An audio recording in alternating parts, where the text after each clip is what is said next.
So please join me in welcoming our final speaker of the final session of the day, Andrew Freedman.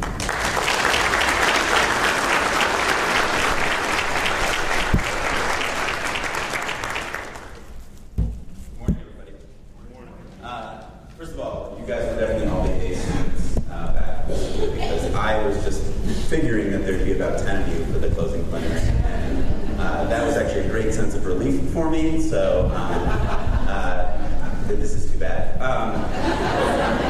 What I'll say also, I was walking in. I got reinforced on that as I was walking in today. I live a mile and a half from here. There was somebody who was at this conference. Who I won't name their name first because I don't remember it, and second because it's a bad story for them. So walking in, they were complaining about parking, and they were talking to their friends, and they said, yeah, there's a few other things I have to do today, and I'm not showing up for the last speaker because he's just going to talk about should we legalize, and we've already answered that question. And I was like, well, that's me, first of all. And second, I was hoping that my title was a little bit more provocative about let's stop asking that question. He's like, oh, that's interesting. I'm still not coming. And so thank you all for being here. I was invited like 2 days after we launched Freedman and Koski by Art Scott. Is Art in here anywhere? Art has been a great thought partner throughout all of this, and so he's a valuable resource for anybody thinking about what it takes to think about public health as you're implementing this. But I could kill him right now because he called me, we had a brief discussion about what it would look like.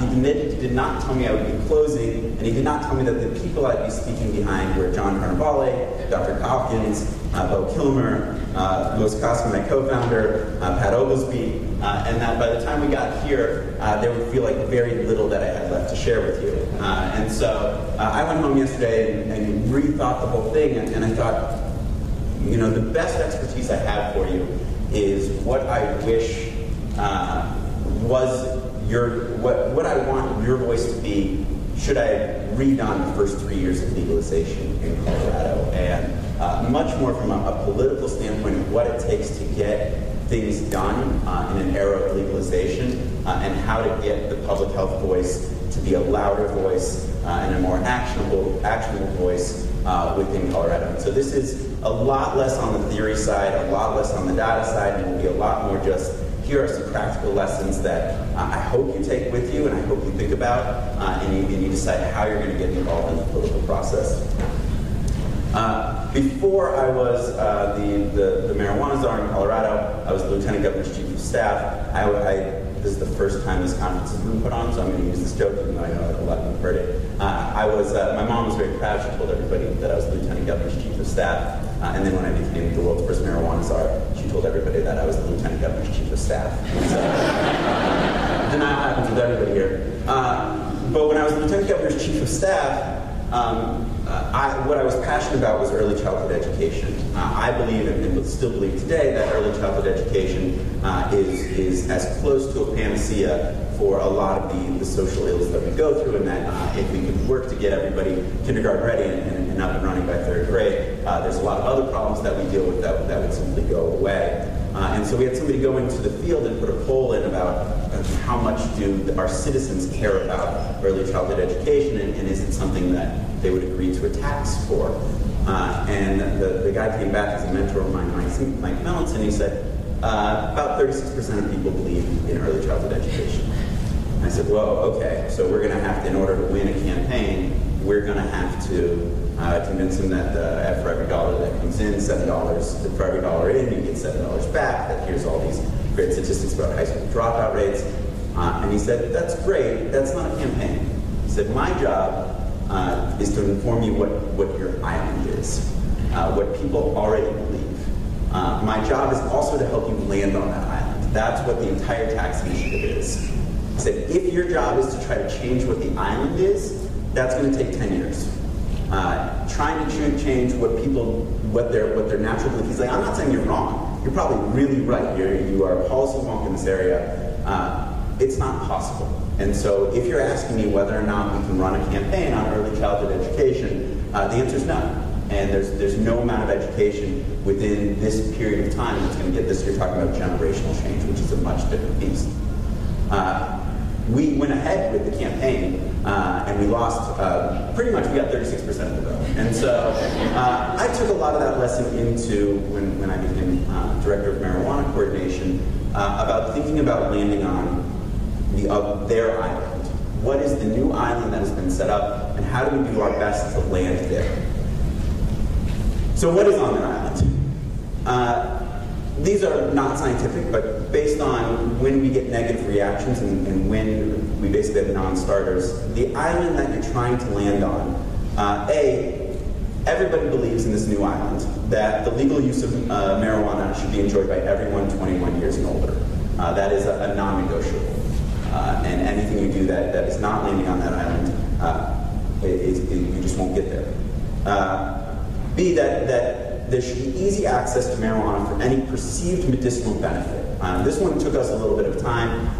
It just turns out that there's a lot of sympathy for any medicinal patient out there in any jurisdiction, no matter how much they have decided to have retail marijuana or not have retail marijuana. Everyone believes that patients should have access to their medicine, and they believe that it is enough to have anecdotal evidence that this is medicine, and that's simply where this island is. C, everybody's envisioning a safe, familiar purchasing process. And so for a lot of people, that is imagining a liquor store, but perhaps a little bit safer, and that's the image in their head. And they want it to be familiar, and they don't want it to be something new. They want to already have a visual of what this should look like. D, and this one's also tough, they want to be maximizing tax revenue. I'll get into later on that I don't believe tax revenue should be a major player in the game of pushing this forward, but in the voters' minds, again, tax revenue is a thing they're here for, and so they are looking at significant tax revenue as a big reason for this change. And E, they simply want cannabis users treated similar to alcohol users. Sometimes that gets confused as cannabis, the product, being treated the same as alcohol, the product. And when you can differentiate and say it's okay to learn from what we learned about alcohol, the product, and put it on marijuana, the product, that is some change that you can get into the system. But in general, if you're going to treat the criminality of a marijuana user different than the criminality of an alcohol user, you are no longer landing on the island. The second part of landing on the island is that we have challenges. So even if you decide, all right, you're right, those are my parameters, that's where I want to land, we're not exactly trusted to land there. And so one of the things, both from a government perspective and a public health perspective, to recognize is that there are actual challenges to landing on the island. Most of it perceptual, but a few of them the tools that we have at hand that make it harder for us to have our voices heard in this brave new world. The first is that we're facing skepticism from really the most successful grassroots movement we've ever seen in American democracy. They don't trust science because science has refused to allow for research in this area, and they don't trust government. And so really any movement you have in the system is coming with a high amount of skepticism, and they can activate any time you're trying to make your voice heard. It's pretty powerful. B, we're battling an historical credibility gap. Like it or not, whatever branding was put on government, and again, also science and public health before this point, is brought into every conversation that you're going to have here, so that even when you're standing on reasonable ground, you're being heard with some amount of skepticism. C, we don't have an enemy like we would have in tobacco. There's very little negative connotations to the marijuana industry at this point. I think they'll come. But right now, marijuana had this victory. It's generally seen as entrepreneurial, a fun place to be. It's generally seen as cutting edge. There's more of a sexiness vibe to it than a Big Brother vibe or a Big Tobacco vibe. So right now, there's kind of it's harder to play the counterbalancing weight that people see as necessary as they would in other industries. D, and this one's a big one, we're missing our traditional tools in this, both, again, from the government perspective and the public health perspective, that we don't have the reliable data and research that we can lean on to say, this is why this is a better decision for public health than this other thing. So we're oftentimes asking our public to shift the burden. We're often asking them, hey, make the marijuana industry prove that this is safe, rather than us having to prove that this is the best route forward. That's a hard position. Most people don't want to shift that burden onto the marijuana industry. And the last one is there's simply lack of time. A lot of the data and a lot of the arguments and a lot of the consensus and thought product that we need going forward, we're 5-10 years behind. There is a tangible vision in the grassroots movement of what this should look like, and they are pushing, and it happens to align with public sentiment, and they are pushing as fast as they can to get there. And so where we are, which is much more in a more theoretical stage, some of us are still wanting prohibition. There's a lot more discord in this audience than you find in the marijuana industry audience. Makes it harder to do this in the time frame allotted to us, which is really, I mean, it's 3 years into implementation in Colorado, and I really feel like a lot of rails have been set in ways that would be hard to come back on. So I'm gonna go through this line of thinking about landing on your island and the challenges of landing on this island with a few case studies that we have in Colorado of places where we've been both successful and not successful in doing this, and what we've seen from this. And the first is youth prevention. Youth prevention on its face would seem like a pretty easy place to gain consensus and a good place to lay down immediate guardrails that everybody can agree with. In some part that has remained true, and in other parts it is not. And so this is what happened when we went through, as the state of Colorado, what was going on, the decisions we made, and where it went from there. So we looked at the data, and in some parts we saw some good things. This data goes all the way to today, so we were more at the 2013 and 2011 timelines at that time. We saw relatively good news, which is that the immediate impact of legalization was not changing youth consumption patterns according to the best tools that we had to measure it at the time. I think a lot of our public health people would say these things take 10 years to develop. It's not something you would expect somebody's behavior to change overnight and to be all that different. But still, I think there was just a nervousness that this would triple overnight. There was different surveys, which were well worth looking at. This is the NSDUH survey. The last one's Healthy Kids. I think you guys have been run through this data a number of times, so I'm not going to try to tell you what the statistics in it say. I will say we ran into a messaging problem that's worth pointing out to the group between 2012 and 2013 and 2013 and 2014, which is there was obviously an upward trend that we could see between those 2 years. It's not all that dissimilar from the upward trend we've been seeing for the last 10 years in this, and it still had not reached statistical significance even from roughly 10 years ago. The problem was that the 2013-2014 one fell in the time frame of other states considering legalization, and so we got berated for not saying that this was a significant increase in youth marijuana use, and to say that nothing had reached statistical significance yet. Mostly, I mean, really, the governor and I took a lot of heat for that. We stood by it because we trust what our public health petitions say to us. And then the subsequent perceived, again, decrease, we were in the same boat with the advocates of, well, we should say that there's been a 12% decrease since commercialization. We would be unwilling to say all of that, but our voices kept getting caught up in saying, in coming down on one side or another. And so it's a good reminder that we have to be patient with data, and also people have to view us as credible with the data. And so I'm happy that we didn't say that we saw a massive increase in that time period, because then we'd have to take it back and say we've seen a decrease. We would just say we've seen no indications so far, but that you have to wait 10 years before you would. What we did see, and what was statistically significant, was the risk of harm from regular use decrease, or the perception of risk of harm for regular use decreasing. Interestingly enough, we have not really seen a change in easy access to marijuana. That could be that, frankly, it's always been around in schools.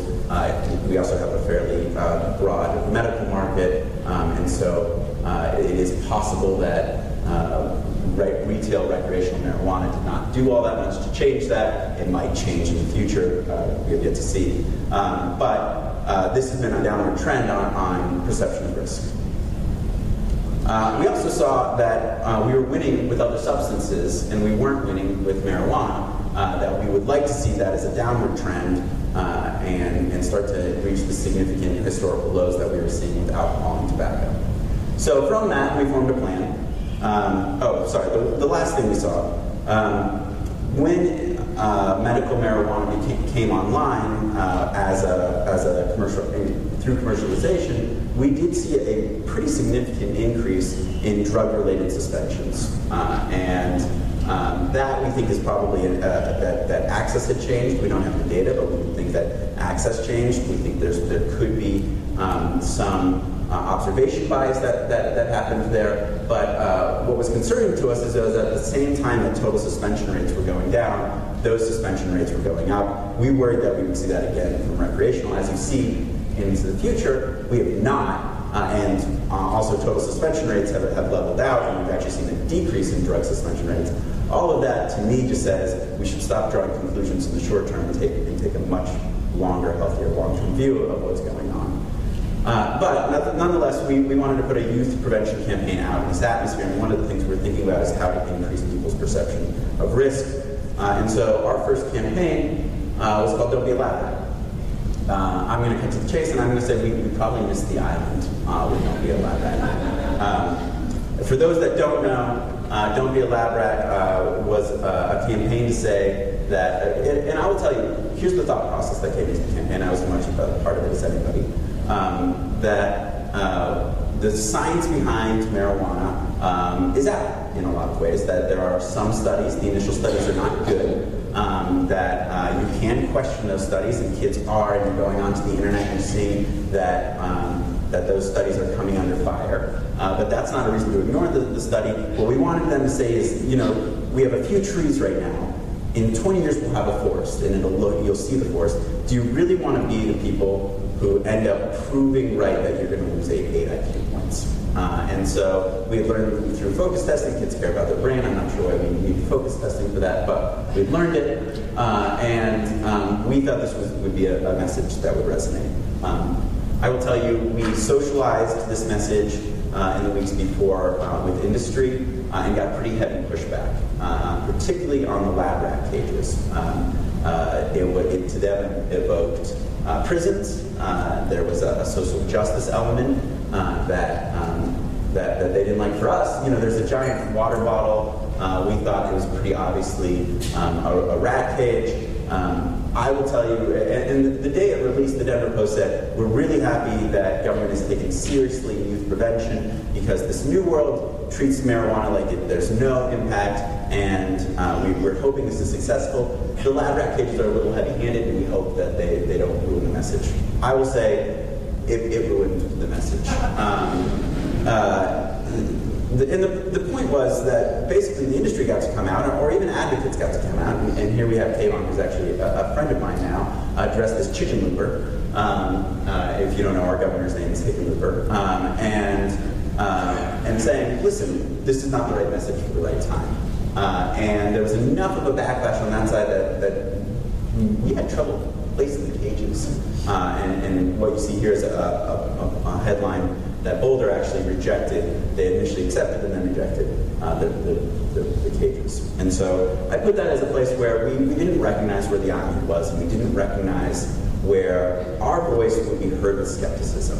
So, okay, yes, that was a good point, that there are some bad initial indicators from studies that kids should be aware of. What our voice is as we're coming into this game is that we are the rear guard. We are prohibitionists. And no matter how you're trying to nuance your message, if it's too heavy-handed, you're not going to get there. We did move on from that, and I think we've seen some successes in youth prevention. I'm proud of our ongoing public education campaigns in Colorado. Protect What's Next is much, hopefully you haven't seen it because it's on YouTube, and it's on channels that I think only if it does come up on your channel, then you're watching age-appropriate 14 to 17-year-old content. And it's much more about what your immediate goals are in life. It came from some good focus group testing, but also some good testing of the actual content before it went out to play. Do you want to get your first job? Do you want to get a date to prom? Do you want to pass your driver's or get a driver's permit? Do you really think marijuana is going to help you get there? And we have seen some very good results coming back from that. We also do a direct to trusted adult campaign under our Good to Know headline, and both of those both continue to receive good funding from the state and have seen positive post-tests come back. We've also been able to put significant revenue for research-backed programs in there. Probably the one I'm most proud of is we have, I think, around $30 million now a year going into behavioral health specialists in schools. We asked the Department of Education, they started off with a lower number, and we asked them to put together the Cadillac model after we'd seen some good information come out of Washington State about how productive the behavioral health specialists can be, particularly if you use the right screening programs and volunteer programs, or if they have to opt into the behavioral health specialist programs, and there's some very good information about what comes back from that. We took that to our legislature and put an additional $22 million in last year. So that's good money. We have some good after-school programming funding that we're paying for. We also can pay for an increase, a survey expansion of Healthy Kids Colorado. So there is some good things that when we more considered where the island was, we could actually land there and receive positive outcomes. My case study number 2 is edibles. So here's what we saw when we were the government dealing with edibles. I think everybody here probably has heard of at this point the 17-year-old who came into Colorado, I believe from Wyoming, with his friend. Somebody bought him an edible. He was even told to take 1 dose. He ended up taking 3 or 4 doses. Had what appears to be a psychotic trip and jumped off the roof and died. And that was the start of what were a number of stories. That one's the one that was most clearly linked to edible usage. But what we at the same time were seeing was an increase in people showing up in emergency rooms and hospitals. And it was pretty clearly coming to us very quickly, both 9-year-olds, with people under the age of 9 with accidental ingestion, but then a lot of people that were over-consuming and essentially having a psychotic break. We were also hearing it pretty quickly from our Poison Control Center calls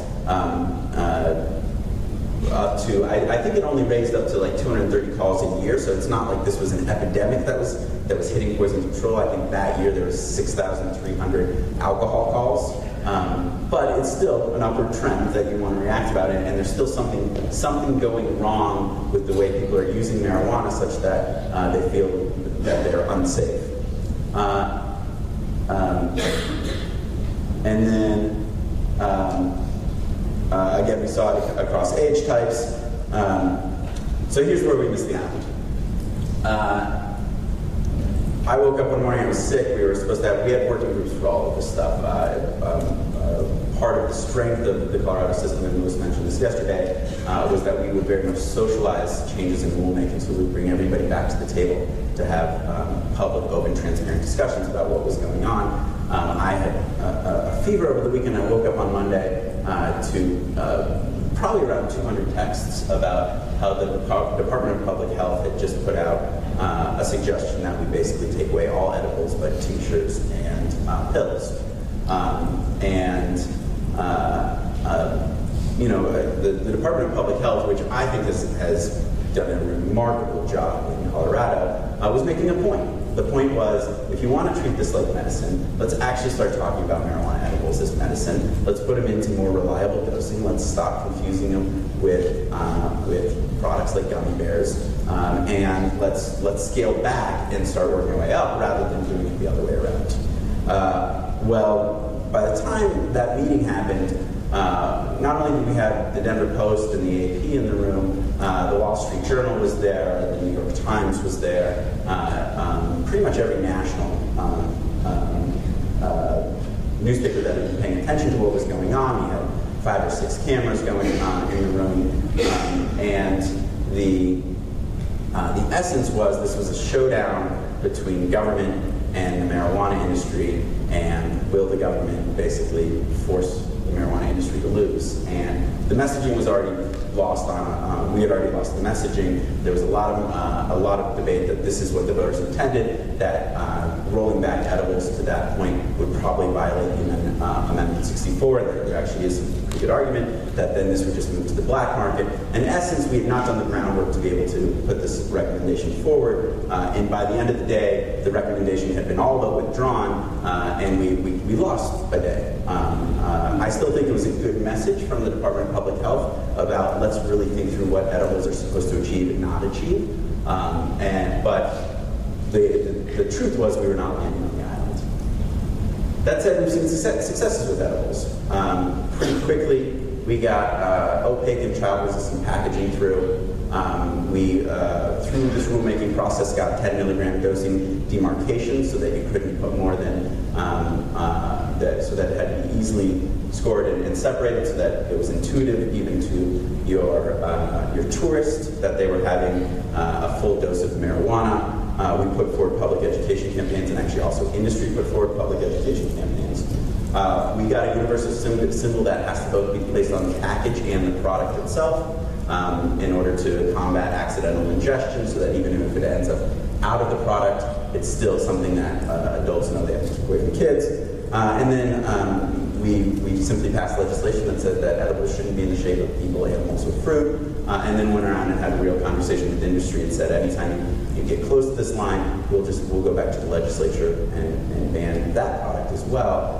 And please look more like it out of chocolates than the things that you'll find in a kid's candy store. So those are my two case studies to take you through it. And I do that because I think that there are a lot of wins out there that if we do it right, the public health voice can actually be very, very powerful in a very short period of time.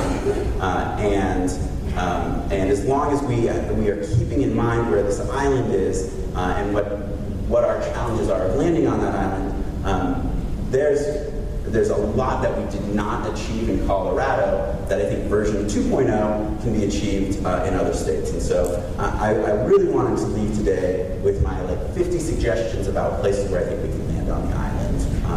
And the first one is, and one where the government could really use your help, is better data requests. There's money that comes in with marijuana, and I won't say that it should be the reason people legalize, but it should be something that public health is taking a deep look at and deciding what it should be using in order to change its data systems. The first one is you guys have all seen past year use and past lifetime or lifetime use and 30-day use. It would be great, even in Colorado. We're not really tracking problematic use in the way we should. We have more recently with recent data sets, but we have no baseline data pre-legalization, and we're not doing it across all age categories. And so I think one of the places that public health can make the ask very early on, and obviously there's a problem because you have to define what problematic use is. I would argue it probably should be functional impairment, but I'm not the expert to define that. But that there should be more public health surveys and more ways of looking in and getting a snapshot of what's going on for problematic use. One of the places that can be used in Colorado are those behavioral health specialists. Certainly, a lot of them are using the same screening processes and could probably give us some good longitudinal data. I'm not sure that's being collected in the way it should, and I think there should be resources going to that, and not only in Colorado, but in other states as they come online. Marijuana-related suspensions and expulsions. This is one that I wish we'd done in Colorado early. We just did drug-related suspensions going forward. We changed that a year ago, and it turns out for both suspensions and expulsions, marijuana right now is making up 60% of what we're seeing from the suspensions. That means it's a lot less of a good proxy for what we're seeing in schools post-legalization than we thought it was. And so who knows what it was before this point, who knows what the trend line is. Again, it would be something great to have before legalization to be able to see with much more frequency and a much faster period of time what we're seeing as changes in schools as a result of commercialization. The third one is systems integration between public health data, public safety data, and seed-to-sale tracking data. there's a large repository of good data sets that are out there that are not really speaking to each other in the way they should. I'll give an example of what we could have seen in Colorado that we didn't see in Colorado, that we didn't have the tools to see in Colorado. So seed to sale tracking, we track every plant from seed to sale with a radio frequency identifier tag.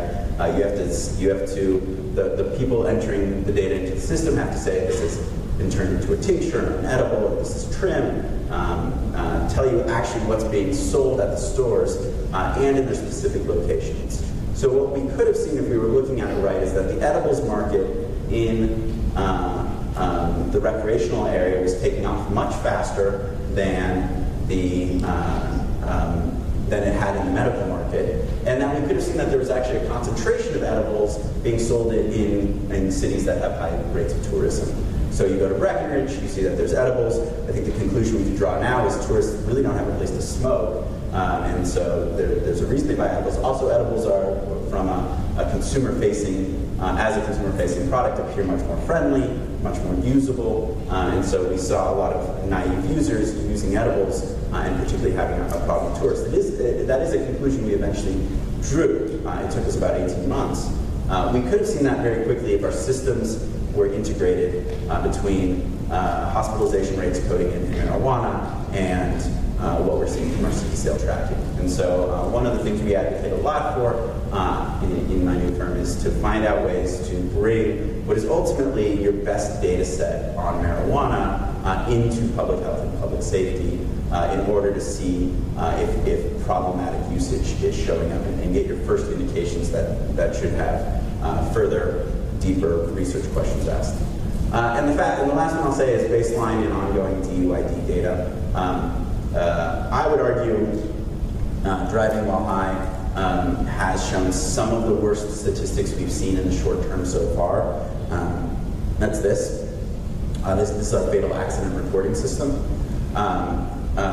We have trouble with our DUID reporting right now because we changed the law in 2014 when we brought on legalization, because we suddenly realized we had to have clear driving while high laws. We then paid for training across the Colorado State Patrol and for local localities, and then we started collecting data on it. Well, we're seeing what you would expect to see, which is a large increase in people charged with DUIDs because people are now trained and there's clear laws on it. And so that is very noisy information for us over at DUIDs.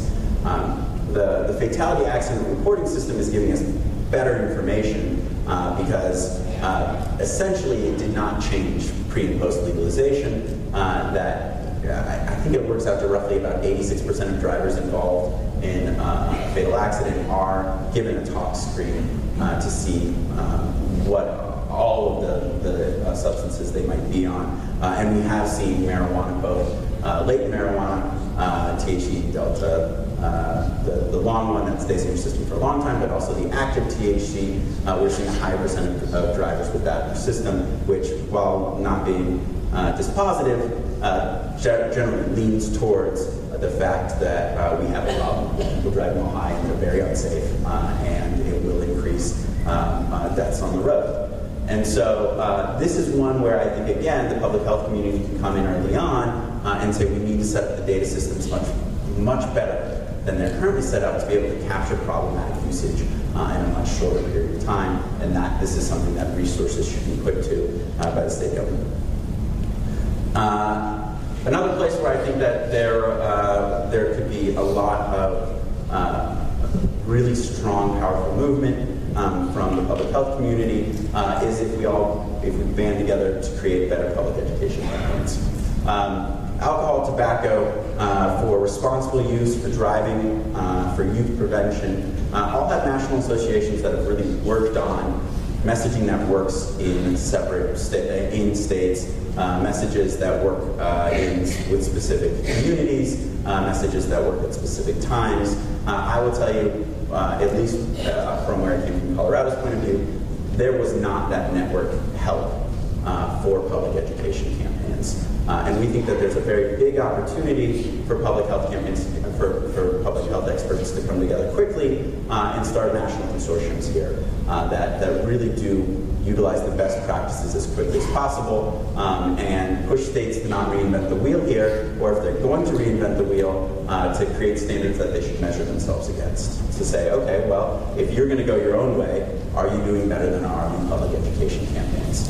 I think the faster we get there and the more people we bring into that coalition, lately we've been talking to people like Lyft, to insurance companies, to public safety people, the faster we can get really strong coalitions to put together these national brands of public education campaigns, the more we can have set that tone early and battle some misperceptions about what is responsible use, what is driving while high, how to prevent youth use. I threw up a recent op-ed that I wrote, Just Say No to Dare, and I realized DARE's actually changed quite a bit in recent years, and the information we were getting from the beginning, which was that it was counterindicative of youth use, or at least at the very best showed no change.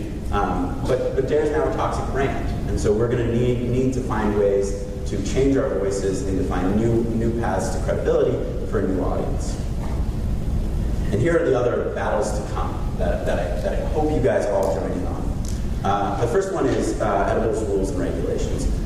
This one to me is probably going to be a little bit of an easier one, but still a place where the public health voices, quickly as possible, should come in. The stuff we had at the beginning shouldn't be allowed to be there on day one. Now that we've learned our lesson, there should not be gummy bears. There should not be packaging that has color on it. That should be anything but opaque.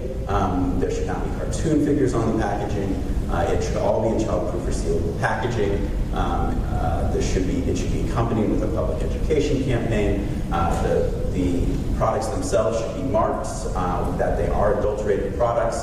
All of that stuff should just be an easy win. It shouldn't be where you stop, but it should be a demanded for first step. The second one is better research. Separate to the data asked from before, again, there's a need for research here in a short period of time. And the way we've set this up, both on a federal level and state level, with the inability to do the sort of research that needs to be done, from everything from potency to finding the ways in which different communities use and at what times they use. We have not done that work. And so there should be a push, I think, again, more that there's a coalition of public health officials that have come together and are asking for that, even from unusual sources that have been in the past maybe more on the prohibitionist side. Everybody should be agreeing that we need research in this area. Public health research should be an additive. I mean, we should be fast-tracking this stuff. We should be doing exactly the opposite of what we're doing. The third one that I again hope to urge you guys to make your voices heard is in better resource allocation.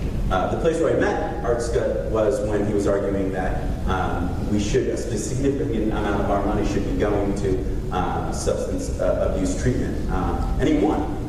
They were there on day one asking for it. They got put into our original budget. We then, for reasons far too boring for this audience, had to scale back our entire budget for the first 2 years, and suddenly they kind of lost in those first 2 years, but they remained at the table, and every year we'd have the same conversation. As soon as the budget hits this number, here's what's coming your way. And that's actually what happened. And so, again, there's a lot of things people want to talk about here. Everybody has their pet projects. I'm of the mind that most of the pet projects are wrong, particularly if you're talking about education, transportation.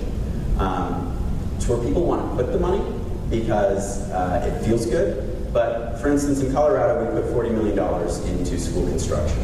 That makes everybody think that we're solving school construction in Colorado. It actually makes a lot of people think that we're solving school funding in Colorado. $40 million is not insignificant. It can build about 2 schools.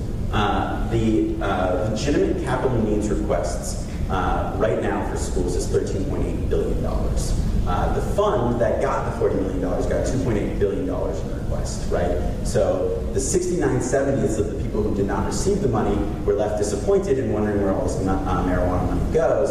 Meanwhile, what we're basically giving them is a rounding error. If, on the other hand, we could really focus on public health reforms that don't traditionally get funded with this money, we could actually move the needle. My pet project, if you will, on it would be that I would much rather every one of those $40 million goes to permanent and rapid rehousing for the homeless. Again, something that got $0 from Colorado at the beginning of the Hickenlooper administration, and something that our homelessness experts would say a one-time cost of $125 million and an ongoing cost of $90 million, we would be able to provide a house for every homeless person in the state of Colorado. Again, that's a significant way of moving the needle. What I would urge is our voices alone won't get there. We need a lot of you at the table saying this is where these resources should be allocated, pushing back. I actually think that it's possible right now to get the education community saying, please don't give us this money. It causes a lot of confusion and it's not worth it for us. And I think if a coalition like that comes together and says, this is significant money, if it goes to places that don't traditionally get funding, and particularly public health solutions, then we could actually see some very valuable resources coming in. I would argue that everybody should be involved with enforceable standards for quality control, pesticides, molds, and contaminants. That we should make sure that this product is safe. If it's going to be widely available, if it's going to have branding behind it, we should make sure that they're held to the highest standards. Also, if we were involved in that conversation more, and there's the public health at the table during that conversation, then when the possibility that they come back, that people come back and say these are the additives that we want to add that are potentially addictive, we've already gained the muscle memory of what it takes to fight for high standards in this industry, and we know the legislators, and we now know the route to ensure that these products are as least harmful as possible. Potency is going to be a tough one. I'm not going to lie. It's definitely going to be a big battle again because the research doesn't quite exist there, and because people are demanding a higher potent product.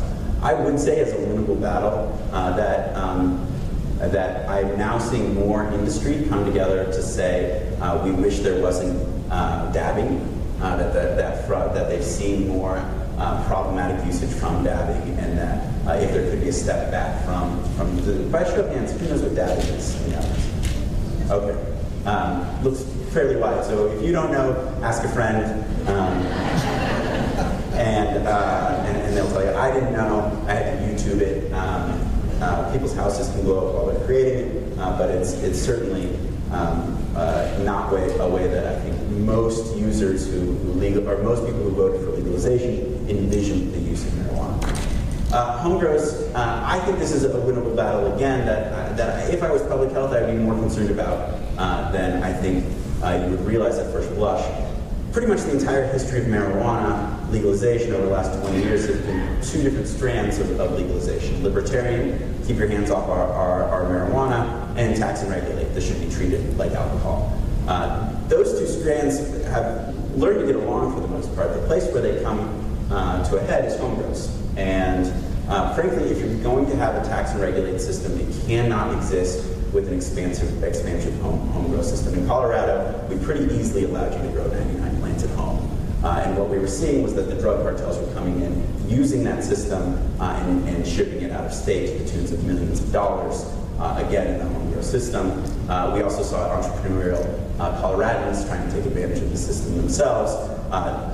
That means we're getting the worst of both worlds. We're both creating a supply for the rest of America who doesn't have a tax and regulate system up, and we're undercutting our own tax and regulate system. So I'm a vehement proponent of putting pretty strict limitations on home grows. Again, also, these are public health risks in our communities. I mean, they're using different sorts of pesticides. They are changing ventilation systems. We have incidents of kids sleeping in houses that are essentially large marijuana grows. We should be getting a handle on that sooner rather than later. Advertising, again, I don't think there's anything new. Commercial use is going to come down the pipeline too, and it's a place where you guys should figure out where you stand as quickly as possible. Cannabis lounges are already allowed for, or permissive in law in California, as well as special event permitting. It's been a big source of debate in Colorado, where we worry about normalization, and some people argue that there needs to be a place where somebody can responsibly use, even if they don't own a home and have a place to use it, and drug law I've already talked about. So I'm going to end in my last minute of why I tried this apparently not nearly as provocative title as what I thought. It was, let's stop asking, should we legalize marijuana? One of the dynamics that I saw in Colorado, and one of the reasons that it was hard to get our voice across on a public health side, is that every time we ask if this was a good decision, it puts us in a camp. And that camp, and now maybe it's the right place, maybe it's very data backed, maybe we've made a bad decision in Colorado, but it exacerbates all the challenges we have about landing on the island. It just makes it that much harder for somebody to accept that we're coming in as a credible voice about what restrictions should be in the new era of legalization.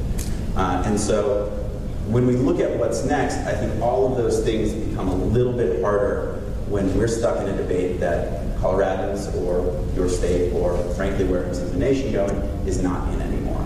And so these are the things that I hope you would join me in the battle coming, that is here and certainly coming in the future. So thank you for your time.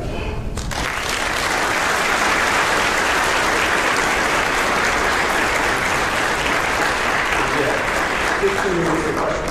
Oh, 6 questions. 6 minutes. 6 minutes. All right. We have far less time. Question here? We've heard a lot of discomfort about the use of alcohol being higher than the use of marijuana. So my question to you is, why not regulate marijuana like tobacco instead of regulating it like alcohol? I think it's a great point. I think you should be taking the best lessons learned from tobacco, prescription drugs, alcohol. I will tell you, the island part of that is people are expecting it to be regulated like alcohol. So it doesn't mean, again, I think when you get the right argument in, you can get the prescription drugs, for instance. We said edibles should have a marking on the edible itself, just like prescription drugs. If you accidentally ingest it, the person who's near you knows then and has something to go to the hospital with. That argument won the day. And so I would say, regulate it, if you're in a tax and regulated system, regulate it from all the lessons you've learned from every highly regulated substance, and even casino gambling. Right? We've learned a lot of lessons. We shouldn't. Can you change that dialogue, or has the island already decided? So you can. It depends on how early you get into the conversation. And I would say the earlier the better. Thank you. Question here. Hi, thank you. My name is Steve Downer from Votes at Brands. One thing that was missing from balance to contest was price. So we just had a little session to talk about taxes as a tool to keep prices high. And we've seen in Washington something like 20% per year price reduction. This time in 2015, $13 a gram, $10 a gram, now below $8 a gram. So do you see that, is this not a politically feasible battle? Do you think the price fall will stagnate? Or what do you think is the most politically feasible way to address that? So there, and I thought it was a great presentation by Pat, and I would agree with the statement. Actually, it's not part of the island. I think people would be okay with us figuring out price as long as it's not prohibitively expensive. For us figuring out ways to have price control, I think you get pushback from industry certainly, and you will get pushback from some members who are heavy users of marijuana. But the public in general, I think, as long as you can show what it is relative to the black market price, I think that there's a lot of tools that you can put at your disposal. Question in the back. With the data that you've collected on the additional hospitalizations and visitations, do you have any idea as well as are those people insured? Is there additional costs and burden to our insurance system, to the public, the Medicare, Medicaid insurance system? Or are you collecting that data? No, is the short answer. That's coding data, and that I don't believe, and if someone can correct me because I've not seen it, I don't believe that data follows with insurance data. It's simply in the CD9 codes. Also, I'll just have to put this up. That's interesting data for a different state who's thinking about legalization. In Colorado, the cost is the cost. And there's very little reason to go back and reevaluate that, because that's for a debate about whether you should legalize, not on what are the best practices. Question here. First off, are you hiring? I really want to be entertained. But you mentioned a lot about home grows. And, you know, in California, it's put into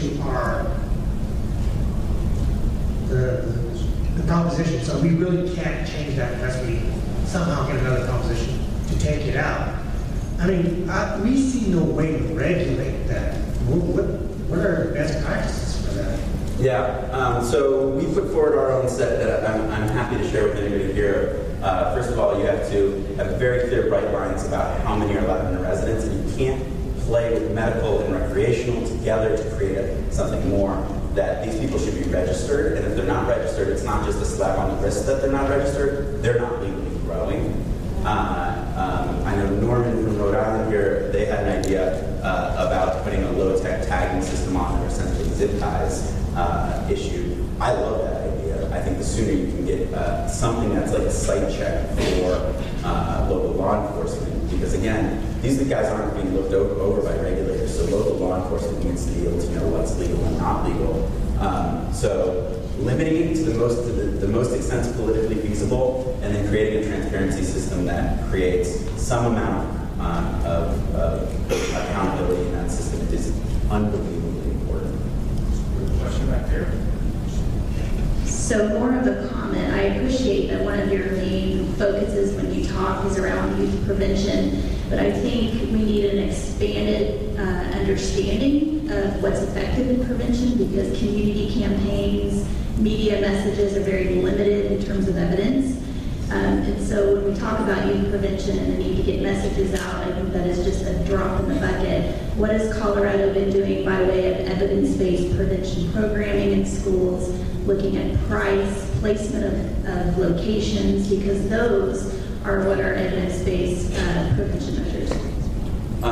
That was mainly a comment, but I think it was a good comment. I would add, we took I think the proudest moment is we took the best data from Washington State about what behavioral health specialists can do in schools, and we made it the single largest budget item last year about providing behavioral health specialists in schools with the screening processes that have shown to be successful in Washington State. That being said, you're right, the conversation is much bigger, and we basically need prodding from yet to be existing national coalitions that are showing us the way about what these things should look like.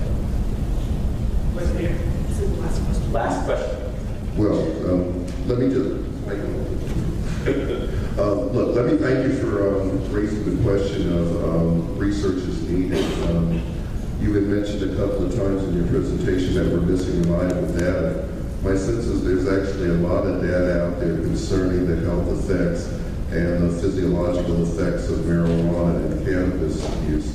Anytime that you burn a biomass of a cigarette, forest fire, leaves in the driveway, or a joint, they produce some of the same chemicals, often in different concentrations, but the same chemicals.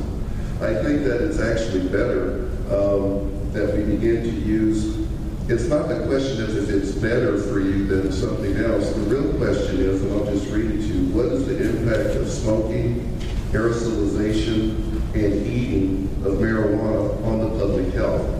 I want to suggest to the conference here, and I'm glad I got a chance to speak to this, that there needs to be a research focus when we come back next year, that we actually bring some of this data and stuff to bear here. There's been a lot of discussion, well, does secondhand marijuana smoke affect you? Well, yes, it does. It has a lot of the same chemicals that's in secondhand tobacco smoke. We have people that have published papers on this. I work at the University of California Office of the President Tobacco-Related Disease Research Program. I went up with Susan Weiss, who I've known from the night yesterday, and suggested this to her, and I want to suggest this to all of you here, that we have a lot of siloing going on as it relates to research. The feds are doing this, states doing this, private industry is doing this, groups in academia, I work in academia, are doing this.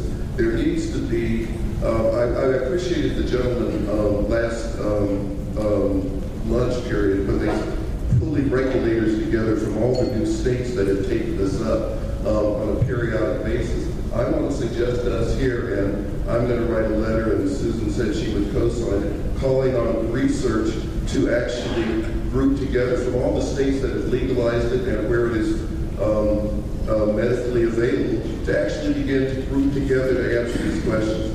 Because the $100,000, $1,000 question is, if you can't research it, then we can't answer a lot of the questions that you pose. And the restrictions placed on the Schedule I drug, which are problematic, need to be dealt with. Having said that, I want to thank you for your comments. I don't think that the questions you pose are prohibitionist. It's just clear that smoking, aerosolizing, and eating the substance in and of itself can have negative consequences, and we should be aware of that. And as we legalize it, we need to have certain things in control. Lastly, I'll say, and I appreciate this, we held a conference on my group on marijuana last year. We came up with two conclusions. That one, that it should be decriminalized and not lock up all these young black and brown kids. And that secondly, it should be denormalized. And while it can be used, it doesn't need to become normal in the sense like cigarettes have become normal, because it's the painkiller in the world today. Having said that, I want to thank you. I hopefully we can have research as part of this next year. Okay, thank you. Thank you. Thank you for having me.